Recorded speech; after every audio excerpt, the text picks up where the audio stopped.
ओम मंगलम विष्णु भगवान, ओम मंगलम मंगलम। गौरी गणेश में 11 रुपए चढ़ा। आप भिखारी समझता जी? दादा इधर नहीं है महाराज। है ना अपन पास यार, में डालना यार, जमाना बदल गए हैं।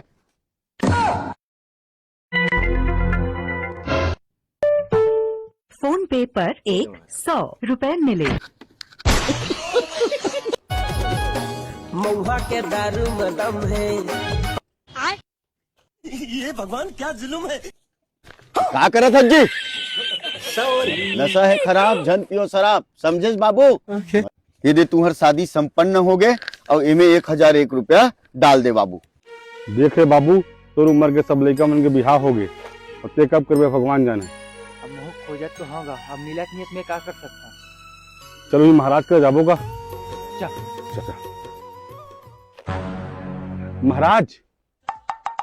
महाराज हाँ हाँ, आवा था जजमान। आ जजमान, बैठो बैठो, आ बैठो, आ बैठ बैठ बैठ। कैसे आओगा? हमारे रेगा तान का।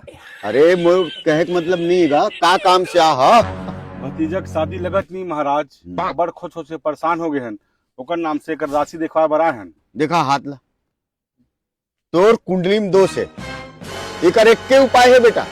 का उपाय है कर? दादा मांग भर बाबू एकर। भगवान क्या जुल्म है। अब तुम्हार शादी संपन्न हुई। खुश रहो बाबू, खुश रहो।